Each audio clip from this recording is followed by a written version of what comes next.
السلام عليكم ورحمة الله وبركاته. إن الحمد لله نحمده ونستعينه ونستهديه ونستغفره ونؤمن به ونتوكل عليه ونعوذ بالله من شرور أنفسنا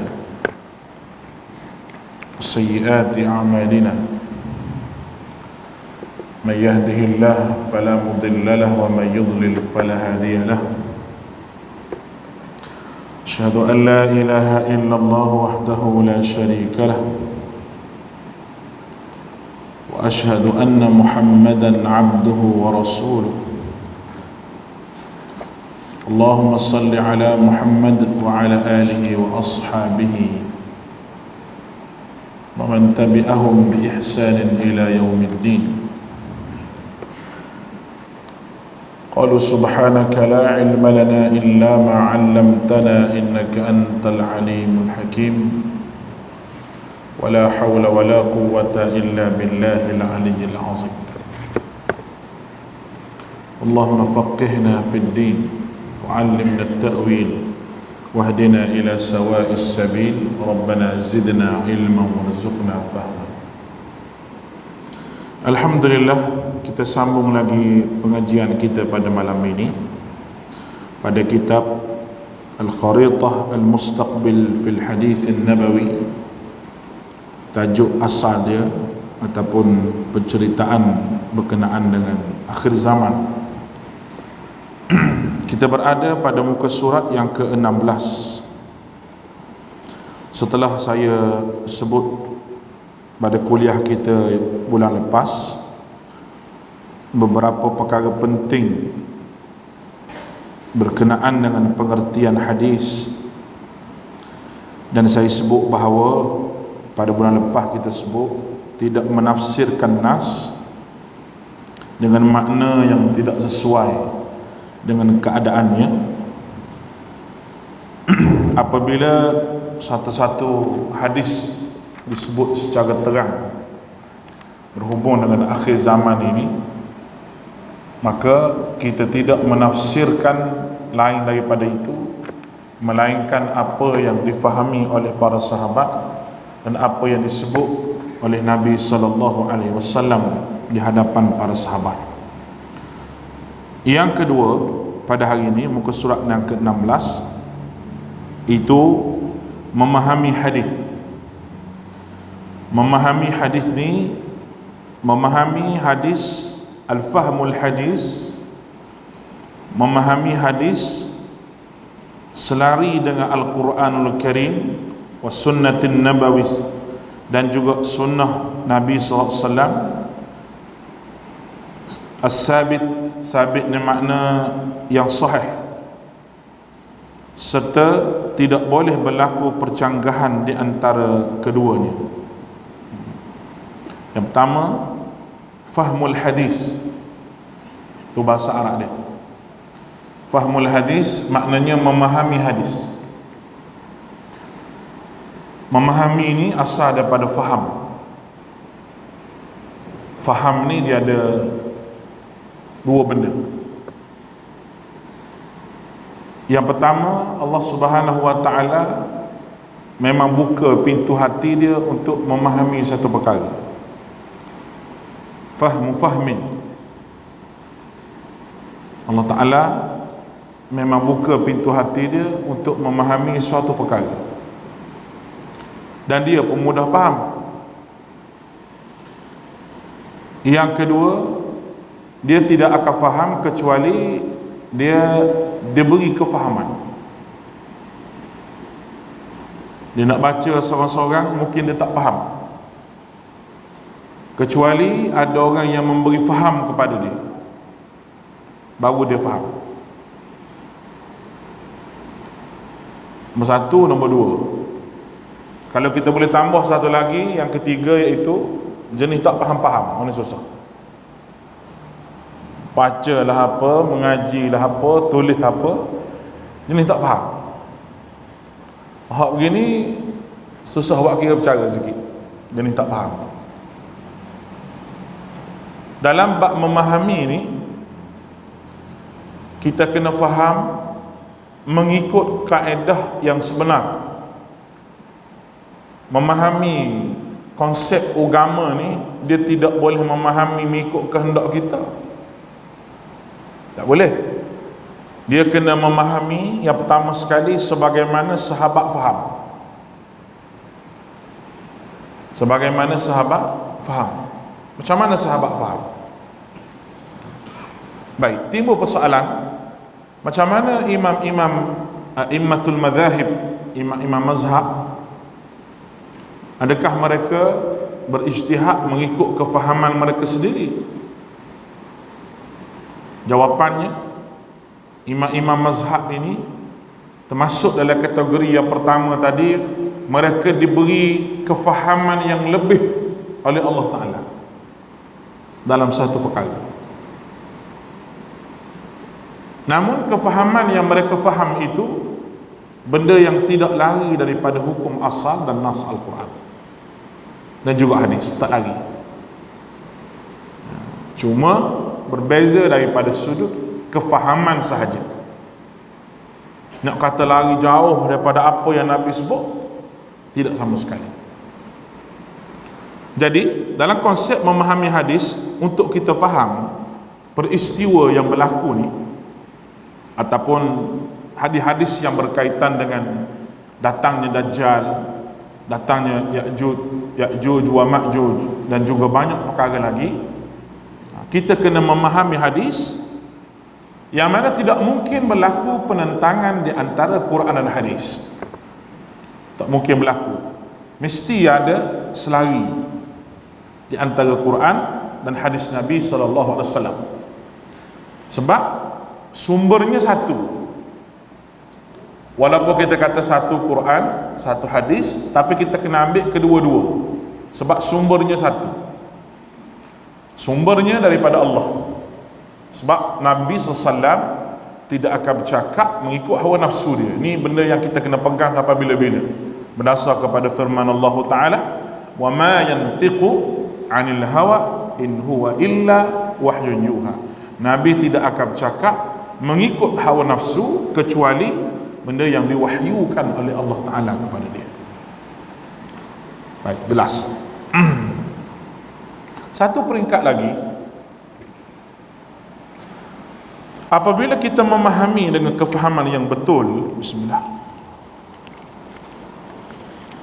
barulah kita dapat beramal dengan amal yang betul. Dalam bab faham ni memang penting ni. Hasil daripada memahami dengan cara yang betul, barulah dia pergi kepada beramal dengan cara yang betul. Nampak ni? Hasil daripada salah faham, dia pergi kepada beramal dengan cara yang tidak betul. Ni benda yang kita kena ambil kira dalam kehidupan kita. Sebab apa ada orang yang salah amal, kan? Mungkin dia salah faham, ataupun dia menerima kefahaman daripada sudut pemahaman nas yang tidak tepat. Yang tidak tepat. Sebab itu dalam bab beramal ni kita kena faham, sebagaimana saya sebut tadi, sebagaimana sahabat Nabi faham, baru puas hati. Saya sebut banyak kali dah ayat-ayat tauhid. Allah Ta'ala di Arash. Macam mana sahabat faham? Sahabat faham dan terima dan beriman tanpa takwil. Jadi kalau kita nak takwil benda ni, bermakna kita tidak mengikut kefahaman sahabat, tak ikut kefahaman sahabat. Dan salah mentakwil ni boleh jadi rosak segala amal yang dilakukan. Contoh hadis yang saya sebut berkenaan dengan yaqazah. Yaqazah ni maknanya berjumpa Nabi secara jaga. Jumpa Nabi secara gini.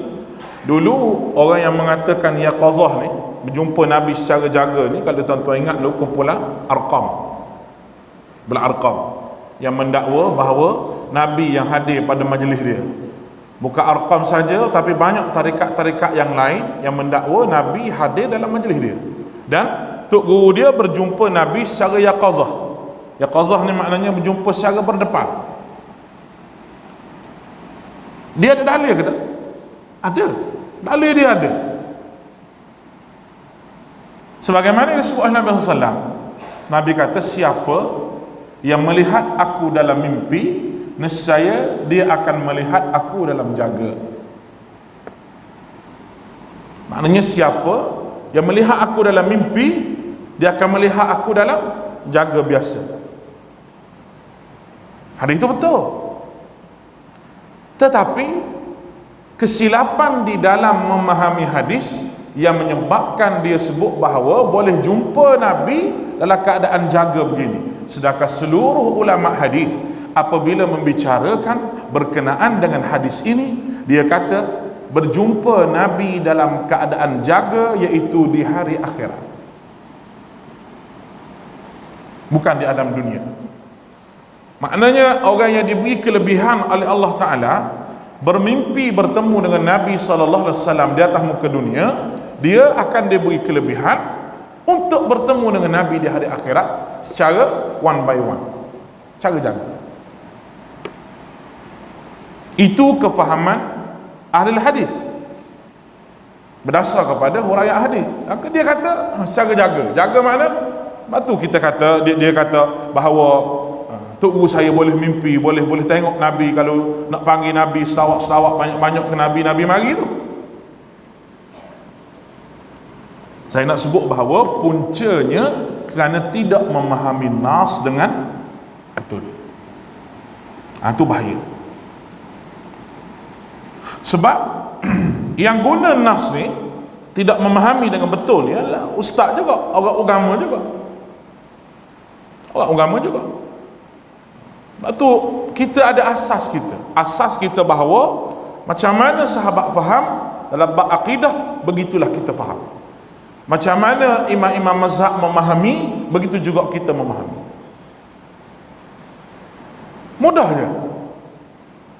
Selagi mana kita hidup dalam kefahaman yang betul, kita tidak akan terjebak dengan amalan yang tidak betul. Tapi kalau kita hidup dengan keadaan kefahaman yang salah, memahami dalil yang salah, ataupun guru-guru yang menghuraikan nas dalam keadaan salah hurai, membuahkan amalan yang tidak betul, lalu anak murid pun ikut amalan yang tidak betul, lalu kita buat amal yang sia-sia, yang tidak dikira dan tidak dihitung oleh Allah, kerana kefahaman kepada dalil itu tidak betul. Allahu Akbar. Sebab tu kita takut zaman sekarang ni orang faham dalil dengan tidak betul ni. Ada video satu saya tengok tadi, nak kaitkan Nabi ni dengan orang Melayu. Satu benda baru. Sebenarnya boleh kita kata Nabi ni orang Melayu, pula dah. Allah Ta'ala sebut terang-terang dalam Quran, Nabi ni Arabiyan. Nabi ni Arabiyan litunzira ummal qura wa man, Tuhan sebut terang-terang. Dia buat mari dalil, ini hasil daripada dia faham dengan tidak betul. Tak apalah kita kata dia jahil, mungkin dia faham tak betul, tapi dia nak ulah juga. Nak ulah juga dalam Facebook, dalam video. Mungkin dia nak view, bila video dia meletup, orang banyak tengok, dia dapat duit. Orang zaman sekarang fikir duit ya, musim PKP ni. Nah, bila dia syarah benda yang lain daripada orang, dia jadi masyhur. Bila dia jadi masyhur, orang ramai nak tengok. Ya ke ustaz, saya nak tengok, kawan tu tengok, kawan ni tengok. Tengok tu dia boleh duit sebab dia buat benda pelik. Tu je bendanya. Tapi dia menanggung dosa sebab salah dia hurai. Apa yang dia sebut? Baik, dia sebut sifat-sifat yang ada pada Nabi. Dia kata lemah lembut begini, tu sifat orang Melayu, dia kata. Sebab tu dia berani nak kata begitu. Orang Arab jenis kasar, dia kata. Orang Arab memang kasar, bergurau kasar. Yang pertama saya boleh simpulkan, orang yang bercakap ni mungkin dia tidak biasa bergaul dengan orang Arab. Mungkin dia pergi Mekah sekali, dia tengok arak tu kasar, dia buat kesimpulan, kasar arak ni tak boleh, dia kata. Dia tak tengok arak yang baik. Kesimpulan yang saya dapat buat berkenaan dengan orang Arab ni, kalau dia baik, lebih baik pada malaikat. Kalau dia jahat, lebih jahat pada syaitan. Itu kesimpulan mudah. Masa saya mengaji dulu, Tok Guru kata gitu, senang. Dia kata nak buat kesimpulan orang Arab kalau baik lebih pada, kalau marilah hak baik dalam negeri kita ni, kalau habis semua hak baik-baik semua dalam negeri. Tapi kalau mari hak jahat dalam negeri kita ni, menang dia kalau habis hak jahat dalam negeri. Jangan kita pandang Arab ni dia kasar saja, dia ni cakap begitu, dah. Dia memang uruf makna keadaan dia begitu. Nah, tidak semua begitu, tidak. Ada yang bercakap baik, sebab tu kita kena tahu lahjah Arab. Kalau Arab jenis Syria ni, dia bercakap lembut dengan orang. Orang Yaman pula dia peramah dengan orang. Orang Mesir tu dia kasar sikit, orang Mesir dia lain sikit. Kalau belah-belah Saudi sendiri pun, belah-belah apa kita panggil Qasim, orang Qasimi dia panggil. Orang Qasim ni dia bercakap lembut. Macam Syekh Sudais, tu orang Qasim. 2-3 orang Syekh lagi, dia bercakap pun baik. Dan Syekh Sudais ni saya boleh puji lah, saya tak pernah tengok orang Arab yang dia cakap dia ni cukup-cukup orang kata baik. Macam orang Melayu, cara dia panggil orang, dia tegur orang. Macam dia mari di Malaysia kan, dia nak masuk dekat kaunter nak check in, ada polis perempuan duduk situ, duk ambil gambar dia. Yalah, ambil gambar Imam Masjidil Haram. Dia tak suka sangat perempuan duk bercampur. Dia pesan pada pengiring dia tu, dia kata, kamu bagi tahu kepada perempuan tu, dia kata, bini aku di rumah tu cemburu sangat kalau orang perempuan duduk dekat aku. Cara dia bercakap, dia tak kata mungkin beritahu dia suruh lari, dah. Tapi cara dia itu orang Arab yang baik. Dan memang orang Qasim ni, kalau orang biasa dengan lahjah Saudi ni, bila dia dengar je, dia kata ni orang Qasim ni cakap ni. Pesen dia bercakap, dialek dia gantung lidah tu macam-macam mana. Kita boleh nampak, tuan-tuan mengaji bahasa Arab, ngaji lahjah orang Arab, tuan-tuan akan nampak perbezaan di antara orang Qasim, orang Abha, orang Taif. Mereka ada perwatakan mereka masing-masing. Jadi janganlah awak pergi di Mekah tengok Arab ni, dia kata kasar, tak boleh Arab ni, dia kata. Ada nak simpulkan Nabi ni orang Melayu, sebab sifat Nabi lemah lembut bercakap tu ada pada orang Melayu. Salah faham. Tak betul dia punya percakapan gitu. Baik.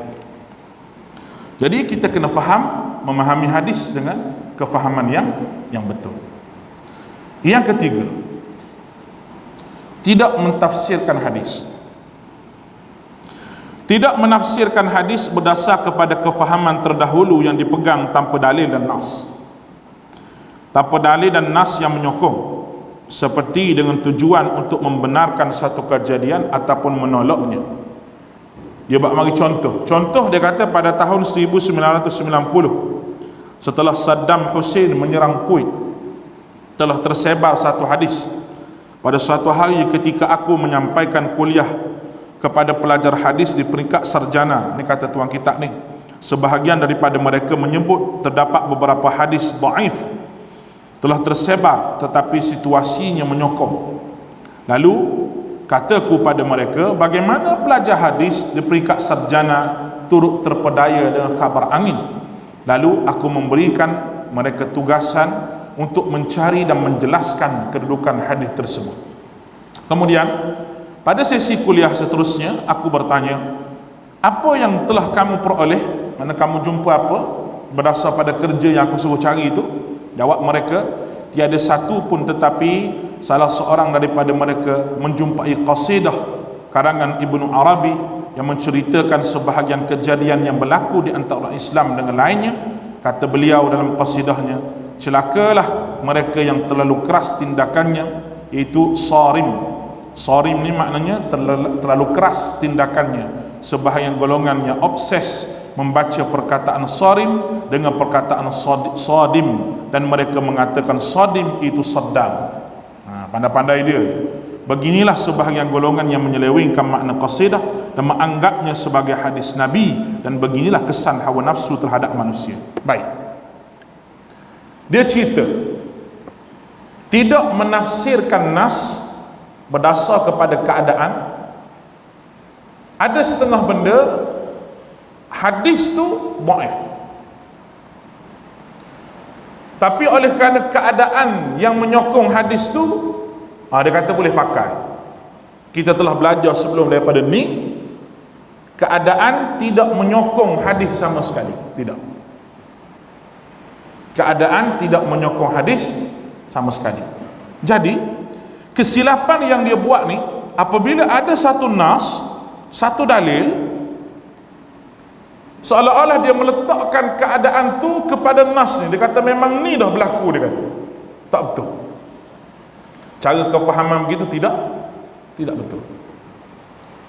Kita kata keluarnya Dajjal, contoh Dajjal. Siapa dia Dajjal? Siapakah hari ni? Orang duk bertelingkah siapa dia Dajjal. Ada kata Amerika Syarikat Dajjal. Bolehlah kita kata perangai itu Dajjal, tapi kita nak confirmkan bahawa dia tu memang Dajjal sungguh. Inilah Dajjal yang Nabi sebut oleh hadis, adalah tidak bertepatan, kerana tidak menepati ciri-ciri fizikal Dajjal yang disebut oleh hadis Nabi. Mata satu, rambut kerinting, itu Nabi sebut secara fizikal, secara terang. Maka dia pun kata, bila kita nak jumpa Dajjal, sampai bila-bila pun kita tak jumpa, sebab rambut kerinting, mata satu, nak cari dekat mana? Kita kata itu adalah kalam Nabi SAW yang mesti kita percaya. Dan Nabi sebut akhir ni Dajjal akan orang panggil menyerlahkan dia punya diri dia sebenar, identiti dia sebenar. Siapa dia tu? Tetapi Nabi SAW pesan kepada kita semua supaya jangan kita bercita-cita untuk berjumpa dengan Dajjal. Maknanya kalau kita nak minta panjang umur kita ni, biar kita mati sebelum marinya Dajjal. Sebab Nabi kita Muhammad sallallahu alaihi wasallam amat takut umat dia ini termasuk dalam fitnah Dajjal. Kalau kita sebut ciri tak apa, mereka cirinya jahat-jahat macam Dajjal, kita kata. Nah, Yahudi begini macam Dajjal, tapi nak kata ni Dajjal sebenarnya Nabi sebut ni, tak boleh. Tak boleh begitu. Sebab tu Nabi kita Muhammad SAW, Nabi kata kepada Abu Jahal, Fir'aun hadhil ummah, inilah Fir'aun kepada umat ini. Fir'aun zaman Nabi Musa, lawan Nabi Musa tu. Fir'aun zaman Nabi Abu Lahab ni merupakan Abu Jahal, merupakan Fir'aun pada zaman ini. Maknanya perangai dia mendustakan ayat Allah Ta'ala lawan Nabi SAW, menyebabkan dia merupakan Fir'aun pada zaman ini. Lalu ada sebab apa tuan kitab kita tulis begini? Kerana ada orang yang begitu. Semasa Saddam dia kata serang Kuwait, satu dulu orang tersebar hadis yang mengatakan memang benda ni berlaku. Bukan hadis pun, dia ambil daripada qasidah Saddam. Asal daripada perkataan sarim, jadi Saddam. Macam kita juga, macam orang Melayu juga. Dulu ingat ke tak? Malau jadi Melayu. Serupa lah tu. Ada satu orang sebut dulu, Melayu adalah Quran. Kalau dia macam-macam dia keluar lah. Nabi Adam turun di Gunung Jerai, Melayu adalah Quran. Ni Nabi pula orang Melayu. Allah, kita ni sayang juga kepada Melayu, nak berjuang Melayu pun agak-agak lah. Ni siapa nak kait habis dengan Melayu, dia kait dengan cerita bahawa isteri Nabi Ibrahim tu salah seorang daripada Melayu. Kesian orang Cina, kesian orang India, dia ada Islam juga. Padahal Islam di benua India tu bertapak bukan main lama. Bertapak di benua India. Sehingga kan masa penjajahan Inggeris mari di India, dia minta tolong dengan Darul Ulum Deobandi, itu tempat ulama-ulama besar yang lahir dalam sistem Deobandi. Tempat kita pun ada maulana-maulana yang hebat dalam sistem Deobandi. Ulama-ulama yang menentang penjajah Inggeris ketika Inggeris datang untuk menjajah negara-negara umat Islam, bukan orang sufi, bukan orang tarekat. Ulama-ulama yang disebut sebagai kaum muda ni, ulama-ulama yang dikatakan sebagai kaum muda, sebagai Wahabi ni, melawan Inggeris. Kita boleh tengok dalam teks yang ditulis oleh ulama benua India. Contoh nama biasa saya sebut, Syah Waliullah Ad-Dahlawi, Maulana Husin Ahli Ahmad Madani. Maulana Husin Ahli Ahmad Madani ni merupakan tok guru kepada Tok Guru Ni Aziz, Allah maghfir lahu.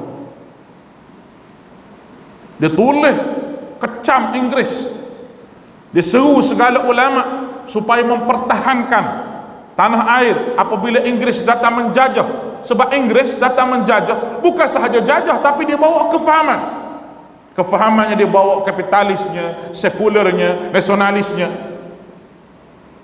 membuang semangat jihad yang ada pada orang Islam pada ketika itu.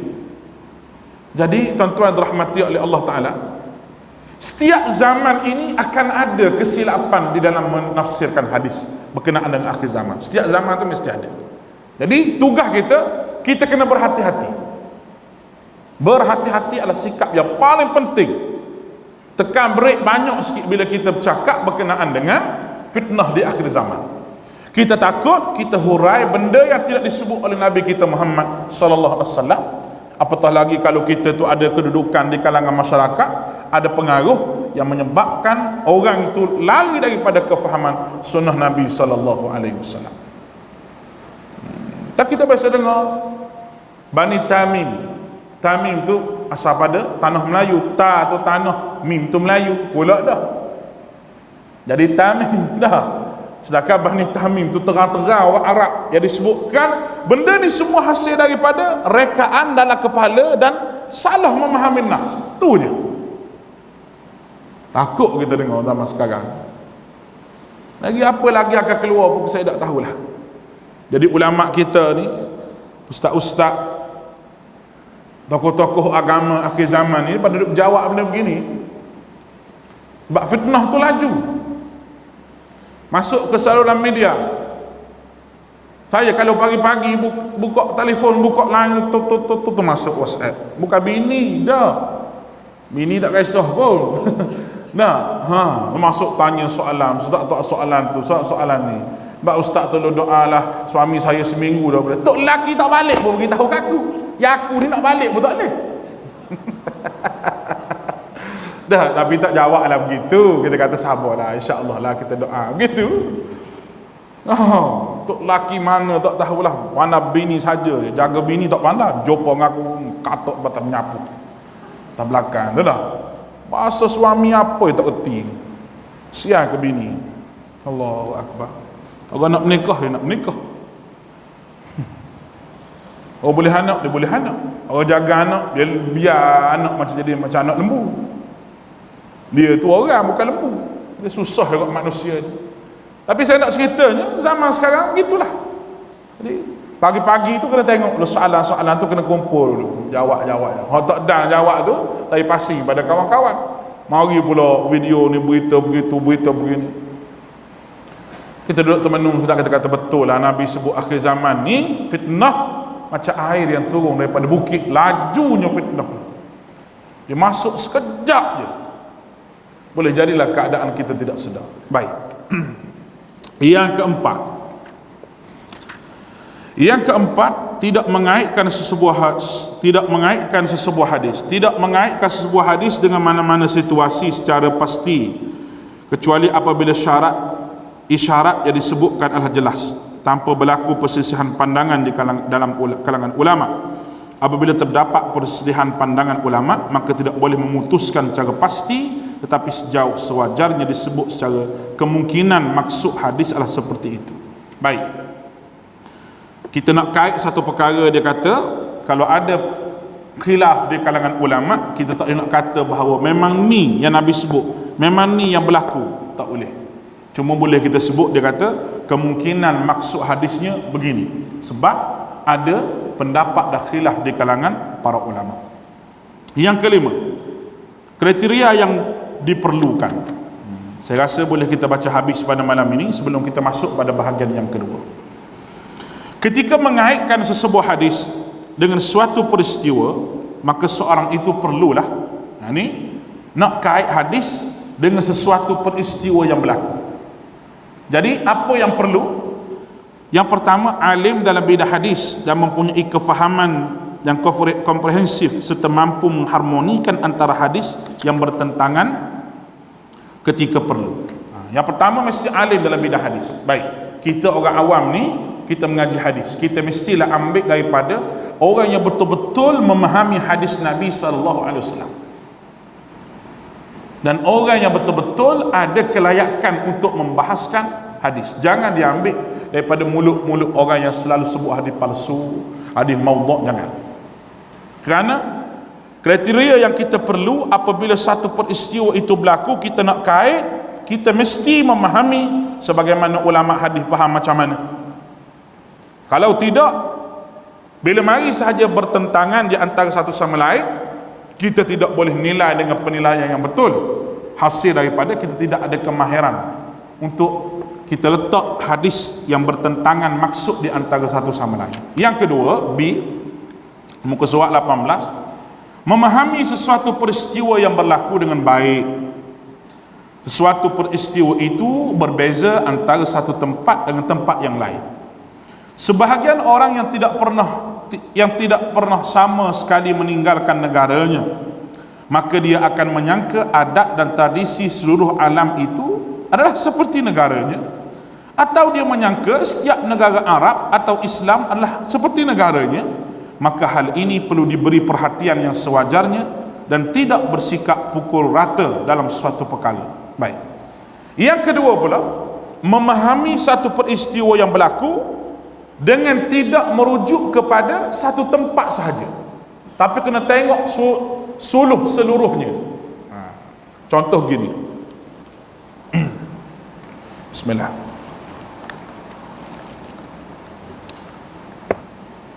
Masa saya duduk di Yaman dulu, ada orang-orang Arab Yaman ni, dia tak pernah keluar daripada negara dia. Tak pernah keluar negara dia. Maka dia tahu benda dalam negara dia je, dia tak tahu benda lain. Orang panggil pemikiran dia tak luas. Yang dia tahu dua perkara je. Kalau orang ni tak tahu Malaysia apa, Kuri, Sin. Kuri, Sin. Kuri ni makna Korea, Sin makna Cina. Dua orang ni dia kenal, Korea, Cina. Korea sebab apa? Sebab barang-barang elektronik negara dia tu mari pada Korea, mari pada Cina. Kalau peringkat muda-muda tu, dia faham lah, sebab dia terdedah dengan internet semua sekali ni. Kalau orang tua-tua, dia tanya kita, mari dari mana? Tanya saya. Saya kata Malaysia. Dia pun pening Malaysia. Kuri, dia kata Korea. Muka aku ni Korea. Dah, kawan saya sebelah tu gelak sakal. Dia kata, oh, kalau baca mu ni Korea, dia kata aku tak tahulah. Dia putih sikit pada saya. Kita gelak sikit. Anak suka lagi di airport, hantar kawan lagi sebuah van. Kita duduk belakang. Kawan depan tu, dia asal Pening, mamak Pening. Nah, gelak sungguh lah dia pada orang lain. Askar tu yang tahan tu, askar dia kata, boleh. Dia pun tengok Korea, dia tanya Korea, dia tanya Korea juga. Allah, kawan tu kalau pakai jubah putih malam-malam lapuk jubah saja, dia kata Korea juga. Dia kata nak beritahu kefahaman tu, dia duk nampak negara dia je lah, Korea, Cina, sebab barang tu mari pada Korea, mari pada Cina. Dan dia rasa bahawa dia je Islam, orang lain tak Islam. Dia rasa gitu. Dia rasa gitu. Dia rasa macam, oh dia je Islam, orang lain tak Islam. Tu jumuknya pemikiran hak jenis tak keluar negara. Tapi hak jenis keluar negara ni, ada hak mengaji di Australia, ada Yaman hak mengaji di Malaysia. Hebat-hebat dia. Dia hebat. Dia boleh jadi orang hebat juga. Dia faham situasi keadaan. Jadi kalau kita nak kait dengan benda ni, memahami situasi dan keadaan itu tidak boleh pada tempat kita saja. Kita kena tengok juga di tempat orang lain. Contoh je, Nabi Isa turun semua sekali, bukan tempat kita. Benda ni berlaku di Dimash, di negara Syam. Negara Syam iaitu Syria, Palestin, Jordan. Itu wilayah Syam. Apabila Nabi SAW sebut Nabi Isa turun di masjid yang menaranya putih di Dimash, memang betul ada masjid menara yang warna putih di Dimash. Dan ulama sebut banyak hurai berkenaan dengan masjid tersebut. Jadi tidak ada di tempat kita, ada di tempat dia. Jadi kalau benda tu kita nak hurai dengan melihat wakil dan keadaan tempat kita saja, memang tidak akan keluar maksud yang sebenar. Dia perlu kepada suluhan yang luas apabila kita berbicara masalah ini. Baik, C, bersederhana. Bersederhana dalam memberi pandangan serta tidak gopoh membuat penilaian, kerana seorang yang tidak mempunyai sifat sederhana dalam berfikir, kebiasaannya pandangannya tidak tepat. Jangan terlalu ekstrim dan terlalu hulu melampau dalam berpandangan berkeadaan dengan hadis-hadis akhir zaman ini, supaya tidak terlalu melampau dalam meletakkan keadaan. Memanglah Islam meletakkan kita sentiasa duduk dalam keadaan bersederhana, duduk tengah-tengah, tidak lebih dan tidak kurang. Itu adalah prinsip ahli sunnah wal jamaah. Baik, kita baca, kita habiskan sehingga muka surat yang ke-20 ni ya. Yang keenam, tidak memahami sesuatu situasi. Tidak memahami satu situasi yang disebut dalam hadis sebagai situasi yang tidak boleh ditangani. Daripada Abdullah bin Amr bin Al-As, bahawa baginda Nabi sallallahu alaihi wasallam bersabda, kaifa bikum wa bi zamanin an yushiqu an ya'tiya zamanun yugharbalu an-nas fihi gharbalah tabqa huthalatun minan nas qad marijat uhuduhum wa amanatuhum wa ikhtalafu fakunu hakadha wa shabbaka baina asabi'ihi faqalu wa kayfa bina ya Rasulullah faqala ta'khudhuna ma ta'rifun wa tadharuna ma tunkirun wa tuqbiluna ala amrin khassatikum wa tadharuna amra ammatikum. Ia bermaksud bagaimana keadaan kamu apabila datangnya satu zaman yang tinggal padanya hanyalah orang yang tidak berguna, telah rosak perjanjian dan amanah mereka. Seolah-olah berlaku seperti ini. Baginda menyilangkan jari jemari, Nabi buat begitu antara satu sama lain. Maknanya rosak tu rosak yang amat-amat sangat. Baik. Lalu para sahabat bertanya, bagaimana keadaan kami wahai Rasulullah? Rasulullah SAW menjawab, ambillah apa yang kamu ketahui daripada kebenaran dan jauhilah apa yang kamu ingkari kebenarannya. Terimalah apa yang hak kamu dan tinggalkanlah apa yang menjadi hak khalayak umum. Hadis ini riwayat daripada Abu Dawud dan riwayat daripada Abu Dawud dalam kitab sunannya.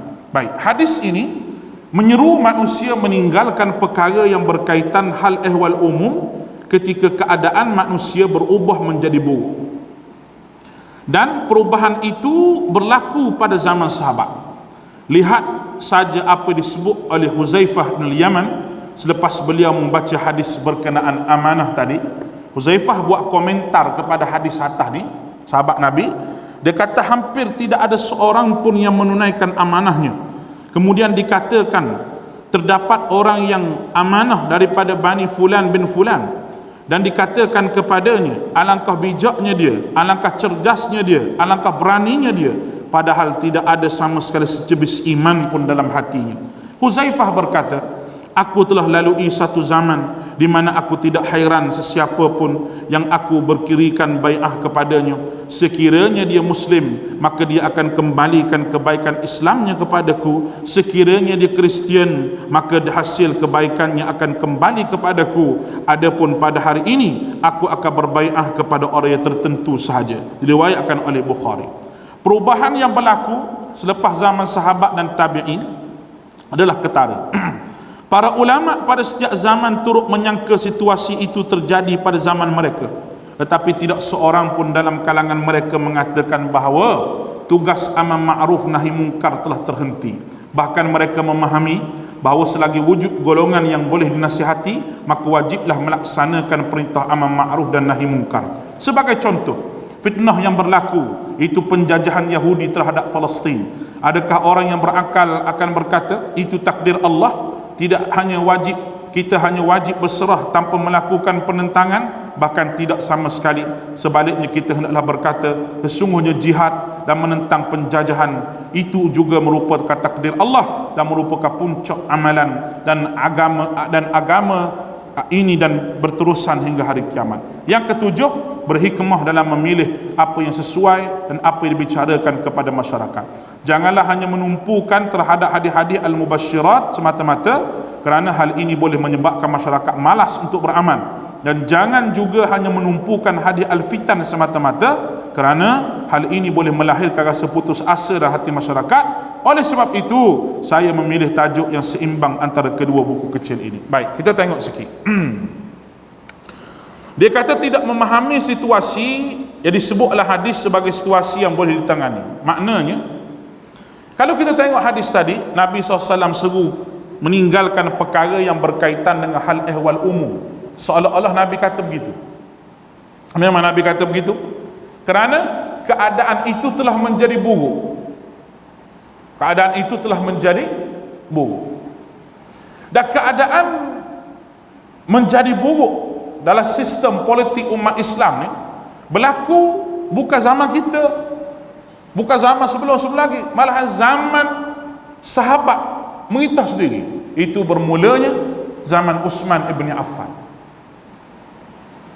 Maka sahabat-sahabat memahami bahawa itu zaman yang mungkin Nabi sebutlah hadis ni. Jadi macam mana kita nak buat? Nah, kalau disebut Nabi sebut ni, kamu ambillah apa yang baik, kerana amanah itu telah pun terhakis, kerana keburukan itu terlalu banyak. Kalau orang salah faham berkenaan dengan hadis ni, dia akan mengasingkan diri daripada orang. Seolah-olah tidak ada lagi amar ma'ruf nahi mungkar, sedangkan amar ma'ruf nahi mungkar itu kena berjalan. Boleh faham ni? Amar ma'ruf nahi mungkar kena berjalan. Dan kalau kita baca bukan hadis ni saja, tapi banyak lagi hadis-hadis yang Nabi sebut berkenaan dengan akhir zaman ni. Bukan Nabi suruh duduk seorang-seorang, tidak.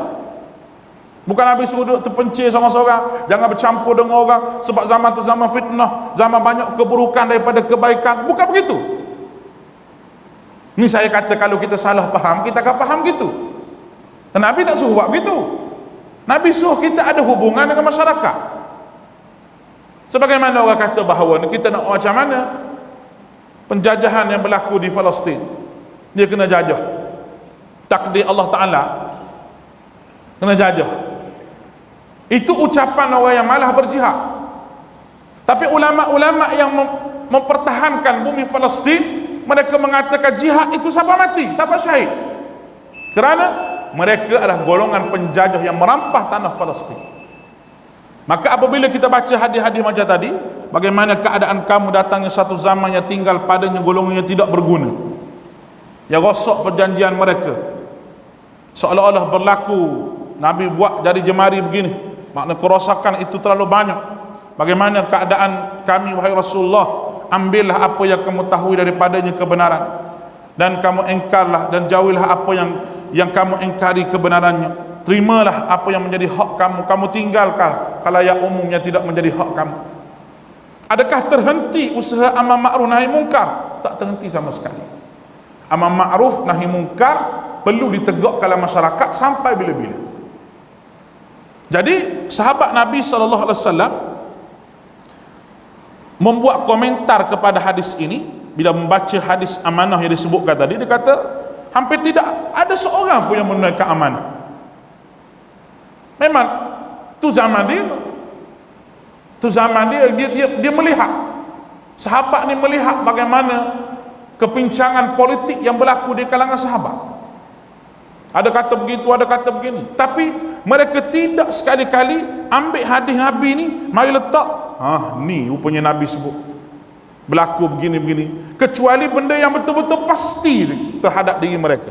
Benda-benda yang betul-betul pasti tu kita akan sebut nanti pada muka surat yang ke 24, 25, 26, bermula dengan hadis daripada perhatian para sahabat berkenaan dengan masa hadapan. Itu kita akan sebut begitu, satu demi satu peristiwa yang berlaku di zaman sahabat, bermula daripada pembunuhan Uthman sampailah peperangan di kalangan sahabat. Benda tu ada disebut oleh Nabi SAW, dihuraikan oleh para sahabat. Dia kata mungkin begini, mungkin begini. Tapi kita nak ambil benda tu letak pada tempat kita, kita kena tengok situasi dan keadaan, dengan kita tidak melebih-lebih dan melampau-lampau di dalam memahami ataupun menghuraikan hadis-hadis berkaitan dengan begini. InsyaAllah kita sambung pada bulan hadapan. Kita masuk pada minggu sekali lagi bahagian yang kedua, hadis-hadis berkaitan dengan masa hadapan. Barulah kita masuk sebahagian daripada tanda kecil, perperangan berdarah, Al-Mahdi, tanda-tanda besar kiamat, Dajjal dan sebagainya. Kalau kita tengok ni semua cerita-cerita menarik ni, tanda-tanda kecil, permusuhan antara orang kafir, berlaku banyak pembunuhan, tersebarnya perbuatan keji, itu semua tanda-tanda yang kita akan huraikan secara kaedah yang telah kita mengaji ni. Agak-agak boleh faham. Nak faham pun faham, tak faham pun fahamlah, insya-Allah. Mudah-mudahan kita bertemu lagi. Aku qauli hadza wa astaghfirullahal azim li wa lakum wa ufawwidu amri ila Allah innallaha basirun bil ibad. Assalamualaikum warahmatullahi wabarakatuh.